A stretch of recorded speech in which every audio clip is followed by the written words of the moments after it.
জীবনে যাই হয়ে যাক, যত কষ্টই আসুক, চুনতি আসুক, দুর্যোগ আসুক, যাই আসুক, কিন্তু ভগবানের হাতটা ছিল না। ভগবানের ওপর বিশ্বাস, ভক্তি, আস্থা রেখে তো অটুট রেখো, কারণ ভগবানই একমাত্র যে সবার সব সময় পাশে থাকে, সবার সব সময় সব কথা শোনে। ভালোই চুপচাপ থাকে কিন্তু শোনে। আর মানুষকে বলবে, সে তোমার কথার বিপরীতে হাজার একটা কথা বলবে, শুনবে কম, তোমাকে সঠিক বুদ্ধি দেবে কম, তোমার কথাটা বুঝবে কম, ভাববে কম, কিন্তু সে নিজের কথাটা বলবে বেশি। কিন্তু ভগবান তা করে না। ভগবান প্রত্যেকটা কথা শুনে, তার কষ্টটা দেখে, স্বয়ং সাক্ষী থাকে। সে শুধু চুপচাপ থাকে সেই দিনটার অপেক্ষায়, যে দিনটায় তোমার টাইম আসবে, তখন সে ইন্টারফেয়ার করায়। ততক্ষণ সে চুপ করে থাকে এই কারণে, আমাদেরই কোনো ভুলের কারণে, আমাদেরই কোনো কর্মের কারণে সে আমাদের জীবনে ইন্টারফেয়ার করতে চায় না, করতে পারে না। তাই চুপচাপ সে সহ্য করে। বিশ্বাস করো, সেও কিন্তু অনেক কষ্ট পায়। তার কিন্তু খুব কষ্ট হয় যখন আমাদেরকে সে কষ্টতে দেখে, কাঁদতে দেখে, কিন্তু কিছু বলতে পারে না, কিছু করতে পারে না। কারণ তাকে দেখা, তার কষ্ট বোঝা, তার কথা ভাবা, তার এই জিনিসগুলো ফিল করার মতো ক্ষমতা, যোগ্যতা আমাদের নেই। আমরা তো সাধারণ মানুষ, আমরা শুধু নিজের কথাটাই ভাবি। তাই কোনো মানুষকে বিশ্বাস করে নিজের জীবনে ভগবান করে তোলার আগে একবার ভেবো, কোনো মানুষ কি সেটার যোগ্য? ভগবানের ক্ষমতা আছে একটা মানুষ সৃষ্টি করা, একটা পৃথিবী সৃষ্টি করার, তাকে শেষ করারও। একটা মানুষের শেষ করার তো ক্ষমতা আছে অনেক কিছু, কিন্তু সৃষ্টি করার কি ক্ষমতা আছে? আবিষ্কার করার ক্ষমতা আছে, কিন্তু সৃষ্টি করার নেই। সেই ক্ষমতাটার জন্যও ভগবানের আশীর্বাদ, ইচ্ছা, কৃপার প্রয়োজন হয়, সেটা ছাড়া সম্ভব হয় না। আর ভগবানের কাছে সমর্পণ করা মানে, সারেন্ডার করার মানে এই না যে আমি সমস্ত কাজকর্ম ছেড়ে দিয়ে তার চরণে বসে থাকবো, শুধু তাকে খেতে দেবো, নাম জপ করবো, ভক্তি করব, তা না। সে কিন্তু সেটা একবারও বলেনি। সে বলেছে যে তুমি তার ওপর বিশ্বাস করে তোমার জীবনের সমস্ত কিছু তার হাতে ছেড়ে দাও। তোমার হাতে যতটুকুনি করার ক্ষমতা আছে তুমি শুধু সেটুকুনি করো।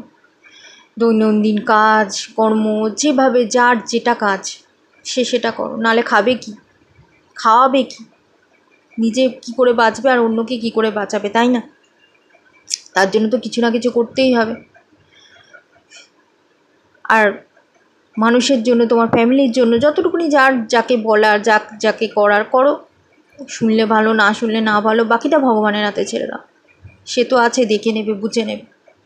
জোর করো না, কারোর লাইফকে কন্ট্রোল করার চেষ্টা করো না, কাউকে নিজের মতো করে জোর জবরদস্তি করার চেষ্টা করো না। বোঝানো আলাদা আর জবরদস্তি করা আলাদা, কারোরই সেটা মানায় না। আর ভগবান ছাড়া কারোর কাছেই সারেন্ডার করা যায় না, করা উচিতও না। কারণ তুমি যার কাছেই ভালোবেসে, ভালো ভেবে সারেন্ডার করবে, সেই তোমার সুযোগ নেওয়ার কোনো না কোনোভাবে, কোনো না কোনো দিন চেষ্টা করবে, চাই যেরকমই হোক, যাই হোক। হয়তো তোমার জন্য কিছু করবে, কিন্তু বদলে এমন কিছু তোমার থেকে চাইবে, হয়তো সেটা তোমার করার ইচ্ছাই নেই, বা ক্ষমতাই নেই, বা যোগ্যতাই নেই, বা করা উচিতও না। কিন্তু ভগবান তা করে না।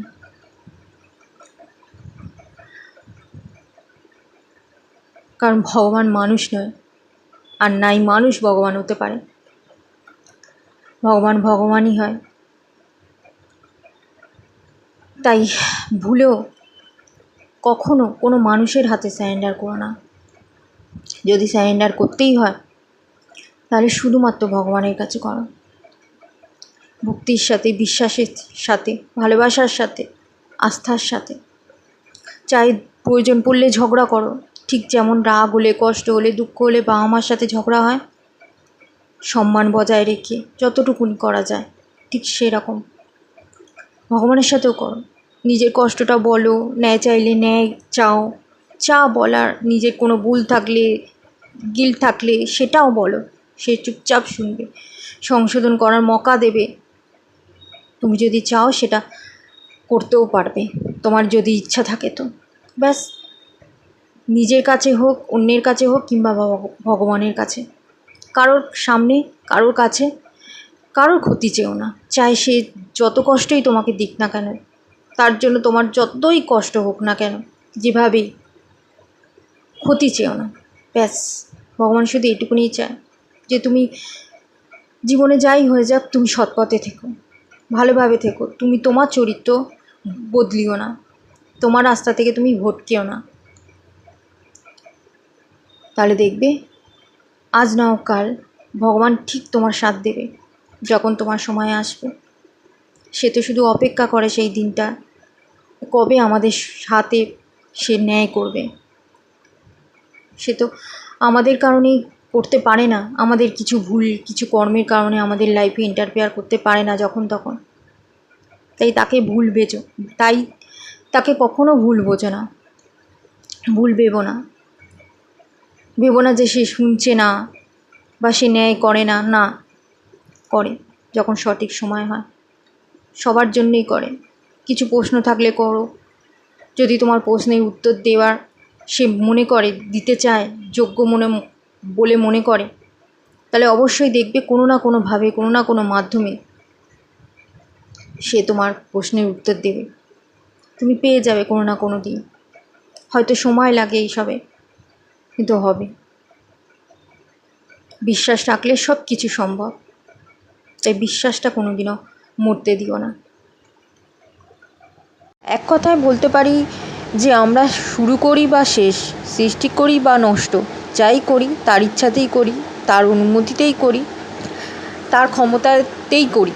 সে সেই শক্তি দেয় তাই, সে হতে দেয় তাই। তার ইচ্ছার বাইরে একটা পাতাও নড়ে না, একটা কিছুও হওয়া সম্ভব না। তিনি সৃষ্টিকর্তা, তিনি বিনাশকর্তা। এক কথায় বলতে পারো তিনিই সর্বে সর্বা। তিনি ছাড়া এই পৃথিবীতে কিচ্ছু সম্ভব না, সব কিছুই অসম্ভব। তাই আমাদের ইচ্ছায় কিছু হয়ও না, হবেও না, সবই তার হাতেই ছেড়ে দেওয়াটা সবার জন্য শ্রেষ্ঠ বলেই আমি মনে করি।